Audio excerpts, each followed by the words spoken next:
महाराष्ट्र की करेंगे। महाराष्ट्र में 20 साल बाद उद्धव और राज ठाकरे एक मंच पर दिख रहे हैं। इस दौरान दोनों ही भाइयों ने मराठी अस्मिता की आड़ लेकर के अपनी अपनी सियासी जमीन भी मजबूत करने की हुंकार भरी है।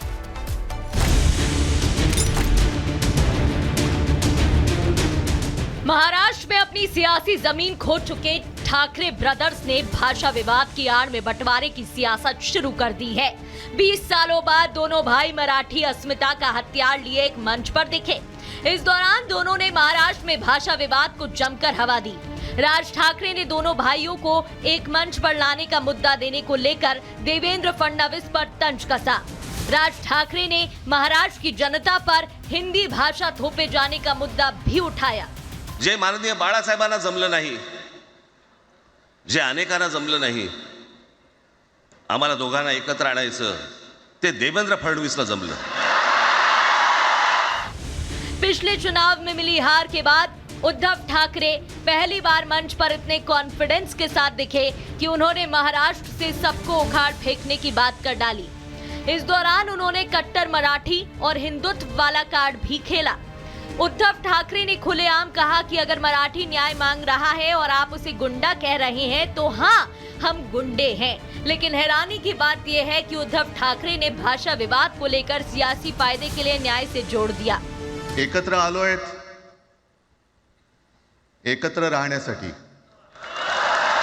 आज मला कल्पना आहे की अनेक बुवा महाराज हे बिझी आहेत। कोण लिंब कापतय, कोण टाचण्या मारतय। महाराष्ट्र में ठाकरे ब्रदर्स की भाईगिरी पर बीजेपी नेता नीतीश राणे ने प्रहार किया। इस दौरान नीतीश राणे ने ठाकरे ब्रदर्स की मराठी विजय रैली जिहादियों कह दिया। यही नहीं, नीतीश ने कहा कि मैंने जिहादी हृदय सम्राट कहता हूं क्योंकि वो अपने मौलवियों को खुश करना चाहते हैं। वहीं बीजेपी विधायक प्रवीण दारेकर ने भी ठाकरे ब्रदर्स की साजिश पर प्रहार किया। इनको इतनी अगर हिम्मत है तो इन्होंने नल बाजार, बहरामपाड़ा, वहां जाके ये सब मस्ती दिखाना चाहिए। हमारे हिंदू भाइयों के ऊपर दिखा के कुछ फायदा नहीं है। मगर कभी मुमरा जाएंगे नहीं, कभी नल बाजार जाएंगे नहीं, कभी मोहम्मद अली रोड जाएंगे नहीं। ये सारी हिम्मत है, हिंदू को भी कोई दिखाने की कोशिश करेंगे तो इनको ठीक कैसा करना है ना, ये हमारे सरकार को अच्छी तरह से आता है। जिस कारण से इकट्ठा आए हैं, जो बाला साहब की विचारधारा है, जो हिंदुत्व की, मराठी मानुष की विचारधारा है, वो जतन करना, आगे लेके जाने का काम करे। मराठी अस्मिता की आड़ लेकर सियासत कर रहे ठाकरे ब्रदर्स पर केंद्रीय मंत्री रामदास अठावले ने भी हमला बोला। इस दौरान उन्होंने राज ठाकरे को जेल में बंद करने तक की बात कह दी। अठावले ने साफ शब्दों में कहा कि महाराष्ट्र में कानून का राज है, यहाँ किसी की महाराष्ट्र में दादागिरी नहीं चलेगी। दो भाई एक साथ आने से हमारा ज़्यादा फायदा है क्योंकि महाविकास आघाड़ी में फूट हो जाएगी और मुंबई महानगर पालिका जीतने के लिए हमें आसान हो जाएगा। और मुंबई में ये है कि भाई मराठी भाषिकों की संख्या पर प्रांतियों से कम है। मुंबई में बीएमसी का चुनाव होने वाला है। इससे ठीक पहले मराठी अस्मिता के नाम पर उद्धव और राज ठाकरे का साथ आना सिर्फ एक संयोग है या सियासी प्रयोग? क्या उद्धव और राज ठाकरे मराठी अस्मिता की आड़ लेकर अपनी सियासी जमीन मजबूत कर पाएंगे? क्या उद्धव और राज ठाकरे के साथ आने से बाकी दलों पर कोई प्रभाव पड़ेगा? ये सब कुछ इसी बीएमसी के चुनाव में साफ हो जाएगा।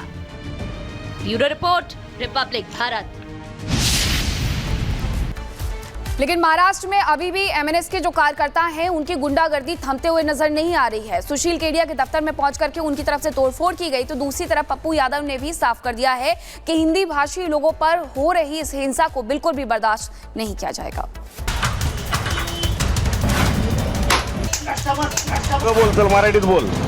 महाराष्ट्र में मराठी अस्मिता की आड़ लेकर हिंदी और मराठी भाषा बोलने वालों को आपस में लड़ाया जा रहा है। व्यापारी, दुकानदार, छोटे मजदूर सहित हर तबके को मराठी भाषा बोलने के लिए डराया धमकाया जा रहा है। लेकिन क्या ये सही है? अगर कोई शख्स मराठी भाषा ना सीखने की बात करता है तो उसके साथ मारपीट और तोड़फोड़ की जा रही है। मराठी भाषा को लेकर हो रही गुंडागर्दी का वीडियो बनाकर दहशत फैलाई जा रही है। मुंबई के व्यापारी सुशील केडिया ने मराठी भाषा को लेकर की जा रही जोर जबरदस्ती की खिलाफत की। इस दौरान उन्होंने सोशल मीडिया पर पोस्ट कर राज ठाकरे को चुनौती दी, लेकिन उसके बाद से ही सुशील केडिया को धमकी दी जाने लगी। उनके ऑफिस में तोड़फोड़ की गई। एमएनएस के कार्यकर्ताओं ने उनके शोरूम पर नारियल फेंके, लेकिन इन आरोपियों के खिलाफ कोई कार्रवाई नहीं हुई।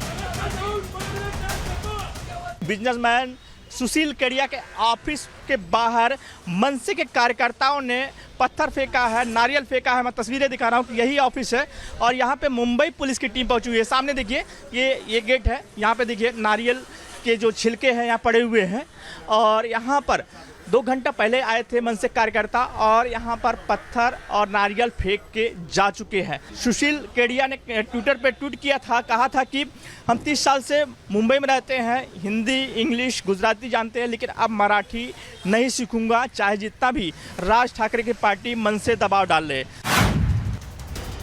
मुंबई में एमएनएस की खुलेआम गुंडागर्दी के आगे सुशील केडिया ज्यादातर टिक नहीं पाए। अपने सोशल मीडिया पोस्ट के बाद हो रहे उपद्रव की वजह से उन्होंने माफी मांगी। जब अपने ही अपनों का दम घुटा देते हैं तो गलतियां चारों तरफ होने लगती है। मेरी गलती को मैं स्वीकारता हूं, क्षमा की याचना करता हूं और आशा करता हूं जिनके बस में है कि इस वातावरण को अच्छा करें और सभी के हृदय में साहस आए कि हम मराठी को ज्यादा सरलता के साथ अपना सकेंगे, तो मैं आपका आभारी रहूंगा। महाराष्ट्र में हिंदी भाषियों के साथ हो रही मारपीट पर पप्पू यादव ने सवाल उठाया। पप्पू यादव ने राज ठाकरे और उनकी पार्टी को मुंबई में घुसकर सबक सिखाने की चुनौती दी है। हिंदी भाषी लोगों पर, बिहारी और यूपी के, झारखंड के लोगों पर हमला हो गया।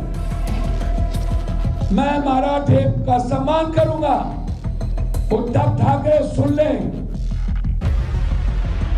तेरी गुंडई और हैंकड़ी निकाल दूं। महाराष्ट्र में जिस तरह से भाषा के नाम पर फूट डालने की कोशिश की जा रही है, गैर मराठियों के साथ मारपीट की जा रही है, उससे एक बात तो साफ है कि ठाकरे ब्रदर्स को हर हाल में अपनी खोई हुई सियासी जमीन वापस चाहिए। अब देखना ये है कि महाराष्ट्र में मराठी अस्मिता ठाकरे ब्रदर्स की सत्ता में वापसी करा पाती है या फिर भाषा विवाद ठाकरे बंधुओं पर उल्टा पड़ता है। Bureau report, Republic Bharat.